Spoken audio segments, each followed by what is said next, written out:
하나님이 우리에게 주신 말씀은 요한복음 7장 45절에서 52절까지 말씀입니다. 요한복음 7장 45절에서 52절까지 말씀입니다. 우리 신약성경 157페이지에 있습니다. 다 같이 교독하시겠습니다. 아랫사람들이 대제사장과 바리새인들에게 오니 그들이 묻되 어찌하여 잡아오지 아니하였느냐. 아랫사람이 대답하되 그 말한 사람은 이때까지 없었나이다 하니 바리새인들이 대답하되 너희도 미혹되었느냐. 당국자들이나 바리새인 중에 그를 믿는 자가 있느냐. 율법을 알지 못하는 이 무리는 저주를 받은 자로다. 그 중에 한 사람 곧 전에 예수께 왔던 니고데모가 그들에게 우리 율법은 사람의 말을 듣고 그 행한 것을 알기 전에 심판하느냐. 그들이 대답하여 이르되 너도 갈릴리에서 왔느냐. 찾아보라 갈릴리에서는 선지자가 날 수 없느니라 하였더라. 아멘. 여러분들은 살아가면서 전통이 얼마나 중요한지 우리는 알고 있습니다. 때로는 그 전통이 우리 자녀들을 가르치기도 합니다. 어떤 전례 그리고 전통 이런 것들은 우리에게 필요하죠. 근데 하지만 어떤 면에서는 새로운 것을 방해하는 요소가 되기도 합니다. 어떤 전통들은 때로는 그 사람을 가두기 때문입니다. 새로운 것들을 받아들이지 못하고 가두게 하기 때문입니다. 오늘 본문에는 그러한 전통이 있습니다. 예수를 가두려고 했던 바리새인들이 예수께 옵니다. 근데 예수를 잡으러 온 것이죠. 예수를 포로가 되게 하려고 온 것입니다. 예수를 어떻게라도 꿍꿍이를 잡아서 예수를 해칠까 하는 마음이 바로 이 바리새인들에게 있었습니다. 바로 특별히 바리새인과 이 사도 사내들인 당시에 최고위에 있었던 사람들이 우리 사내들인 공의원들이 어떤 국회의원과 같은 그런 위치에 있는 높은 사람들이 예수를 어떻게라도 이렇게 가두려고 할까라는 생각을 갖고 예수께 나온 것입니다. 예수께서 나를 믿는 자는 성경의 이름과 같이 그 배에서 생수가 흘러 넘쳐날 것이다. 바로 하나님을 믿는 자에게 그 배 속에서 생수가 흘러나올 것이다. 예수님이 그런데 이런 말을 하는 거죠. 그러니까 그들이 놀란 겁니다. 생전에 어떤 선생도 이렇게 말하는 사람은 없었기 때문입니다. 너 나를 따르라. 너 나 믿으면 그 배에서 생수의 강이 흘러나올 것이다. 누가 이렇게 이런 말을 할 수가 있다는 말입니까? 이것은 그렇게 할 수 있는 사람이 아니면 말할 수 없는 것들입니다. 그러니까 그들은 생전에 어떤 선생에게도 들어보지 못했던 이 듣보잡의 말을 듣고 있는 겁니다. 듣지도 보지도 못했던, 잡지도 못했던 그런 말씀을 지금 예수를 통해서 들었기 때문에 그들은 놀라서 예수를 붙잡지 못합니다. 결국은 이 말은 그 행할 수 있는 능력을 가진 이가 바로 그리스도였다라는 것을 우리는 알 수 있습니다. 당연히 예수님의 말씀이 권위가 있죠. 예수님의 가르침을 받고 그들은 놀랍니다. 왜냐하면 권위 있는 말씀이기 때문입니다. 예수를 잡고자 하는 이 대제사장들이 이 아랫사람들을 보낸 거죠. 그런데 그들이 이 소식을 듣고 다시 이 대제사장에게 와서 말하는 겁니다. 너희는 왜 예수를 잡지 아니하였느냐? 그러니까 그들이 말하는 거죠. 그가 말하는 것이 아주 놀랍다는 것입니다. 이전에는 듣도 보지 못했던 그런 말을 우리가 들었다는 거죠. 그러니까 그 대제사장 이 바리새인들이 너도 미혹되었느냐 이렇게 말합니다. 다른 말로는 너도 포로가 되었니? 오히려 포로로 잡으러 갔던 그들이 예수의 포로가 되었다는 것이죠. 오히려 예수를 잡으려고 간 그들이 스스로 잡힙니다. 너도 예수쟁이가 됐냐? 마치 이런 거죠. 그런데 오히려 그를 잡으러 갔던 그들이 오히려 예수의 앞에서 아무 말도 하지 못하고 다시 돌아왔습니다. 그들이 예수님을 잡으려고 했던 그들의 그런 전통은 무엇입니까? 바로 율법입니다. 그들은 613개의 율법 조항을 만들어서 그 안에서 의를 얻으려고 했습니다. 근데 사실 율법이 말하는 요구가 무엇인가요? 바로 나는 죄인이고 그리스도가 그 율법의 그 시작과 마침이신 율법 그 자체이신 우리를 구원을 가져오시는 그 예수를 소개하고 있는 것이 율법입니다. 그런데 그들은 이 바리새인들은 그 율법 안에 갇혀서 마치 그것을 조목조목 다 따르면 구원을 받을 수 있을 거라고 생각했던 거죠. 그거는 사실 그림자와 같은 건데도 말입니다. 그림자는 무엇입니까? 진짜인 사물이 있을 때 그것을 빛이 비출 때 그 진짜인 사물 안에서 나오는 게 그림자입니다. 그림자는 본체가 아니에요. 그 본체가 진짜인 거죠. 근데 그들은 그림자를 보고 모세가 전했던 그 그림자를 보고 그것이 진짜인 줄을 착각했던 거죠. 우리는 그 그림자를 따라갔을 때 결국은 그 본체를 만나야 되는 것이죠. 바로 그리스도가 우리에게 그런 분이십니다. 갈릴리가 특별히 예수님은 이 갈릴리 출신입니다. 그들은 조롱하죠. 갈릴리에서 어떻게 선한 것이 날 수 있느냐? 어떻게 선지자가 날 수 있느냐? 당시의 갈릴리는요.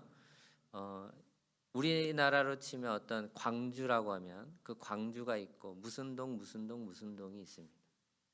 마치 이와 같이 어떤 호숫가를 그 갈릴리 호숫가를 끼고 그 주변에 있는 요단 서편에 있는 바로 지역입니다. 이 갈릴리에서 어떻게 선한 것이 날 수 있느냐는 거죠. 그곳에는 특별히 이제 바다를 반대쪽으로는 바다를 끼고 있지만 좀 육지로 들어온 곳이긴 한데 그곳에는 많은 이방인들이 그곳에 있었습니다. 그러니까 사람들이 생각하기는 유대인들이 생각하기는 그런 시골 마을에 그 이방인들이 많은 그곳에 어떻게 선한 것이 날 수 있느냐는 거죠. 어제도 그 이방인에 대한 그런 설교를 듣긴 했는데 유대인 특별히 사마리아 지역 이스라엘인에게 사마리아 지역은 그 옛날에 이스라엘 사람들이 어떻게 우상을 섬겼던 그런 곳 아닙니까? 그러니까 이때 예수님 당시에도 그 사마리아 지역은 이방인들과 그들이 섞였다고 해서 막 선생들이 막 그곳을 피해 다녔던 그런 곳입니다. 그런데 예수님은 오히려 그런 곳에서 이 수가성 여인도 만나고 이방인들에게 복음이 전해지지 않았습니까?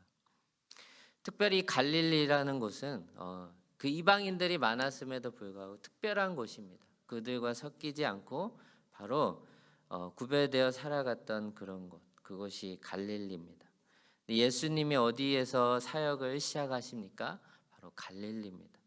유대 갈릴리에 바로 나사렛이라는 동네에서 예수님이 자라나지 않으셨습니까? 특별히 예수님이 태어난 곳은 베들레헴. 그렇지만 사역하신 곳은 가장 많이 사역하신 곳, 시작된 곳이 갈릴리. 처음과 끝이 갈릴리입니다. 예수님은 갈릴리에서 시작하셨고 후대에 이 사역을 다 마치시고 죽으시고 부활하셔서 제자들을 만난 것도 갈릴리입니다. 왜 예수는 그 갈릴리에서 시작했느냐 하는 것이죠. 예수님은 우리에게 주고자 하는 그런 메시지가 있는 것입니다. 갈릴리는 어떤 도시였냐? 바로 이방인들과 함께 살아가던 가난한 시골이었습니다. 근데 그곳에서 객과 같이 여겨졌던 자들, 그들을 미워했던 이 바리새인들과 같지 않고 예수는 그들의 친구가 되어 주셨습니다. 사람들의 판단과 미움을 받는 그들의 친구가 되어 주셨습니다. 장차 이것은 이방에도 유대인들이 복음을 받아들이지 않자 이방인에게도 복음이 전해질 것에 대한 하나님의 약속이었습니다. 바리새인들은 그 전통에 매여서 예수님을 깨닫지 못합니다. 율법이 주인이 되어서 그리스도가 무엇인지 누군지도 하나님의 아들이신지조차도 모르는 것입니다. 오히려 예수님이 율법을 어겼다고 생각하는 거죠. 우리는 그 그림자를 보고 그림자만 볼 게 아니라 그림자 너머의 실체이신 그리스도를 바라봐야 하는 것입니다. 우리는 그리스도 안에 있는 그 생명을 우리는 바라봐야 하는 것입니다. 갈릴리에서 시작하신 그 예수 그리스도의 크신 의미를 바라볼 수 있기를 바랍니다. 우리는 세 가지 기억했으면 좋겠습니다. 특별히 그들이 예수님을 조롱할 때 이 니고데모라는 인물이 등장합니다.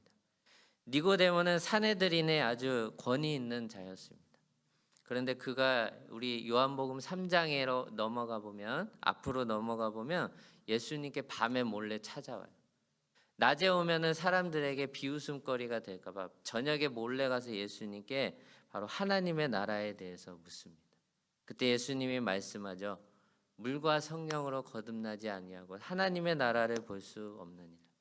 바로 그리고 하나님의 나라에 대해서 거듭남에 대해서 얘기하십니다. 근데 그때 복음을 들었던 이 니고데모가 조금 성장한 것 같습니다. 이전에는 몰래 예수님을 만나러 갔던 그가 오히려 그들이 이 바리새인들을 꾸짖습니다.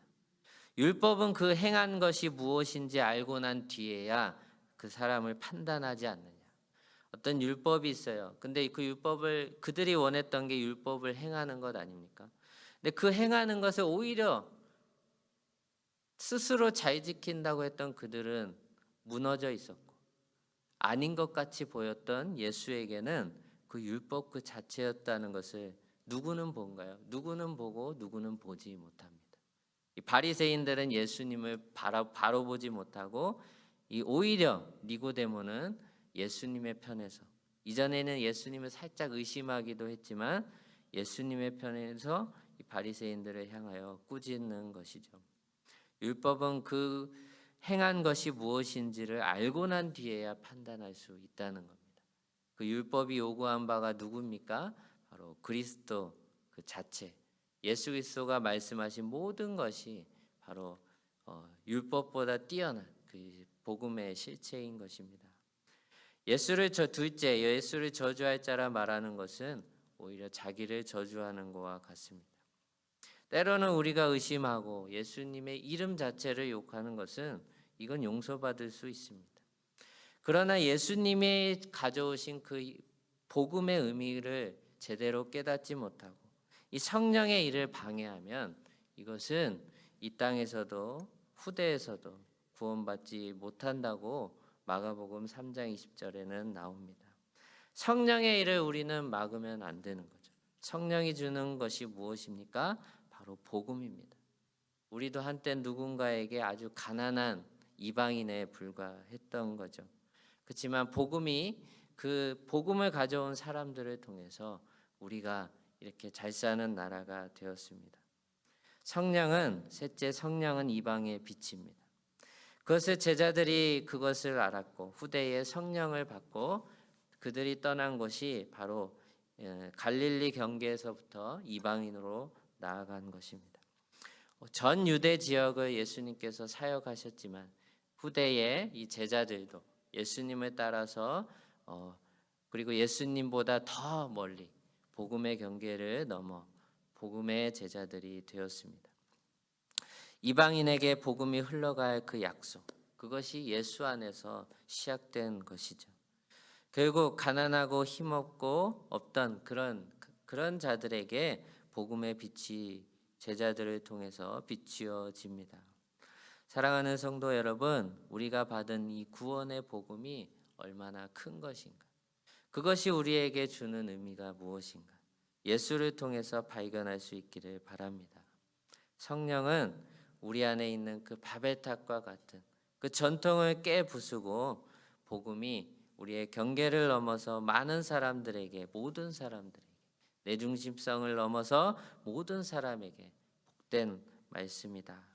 그 말씀을 들고 살아가는 우리 모두 될 수 있기를 바랍니다.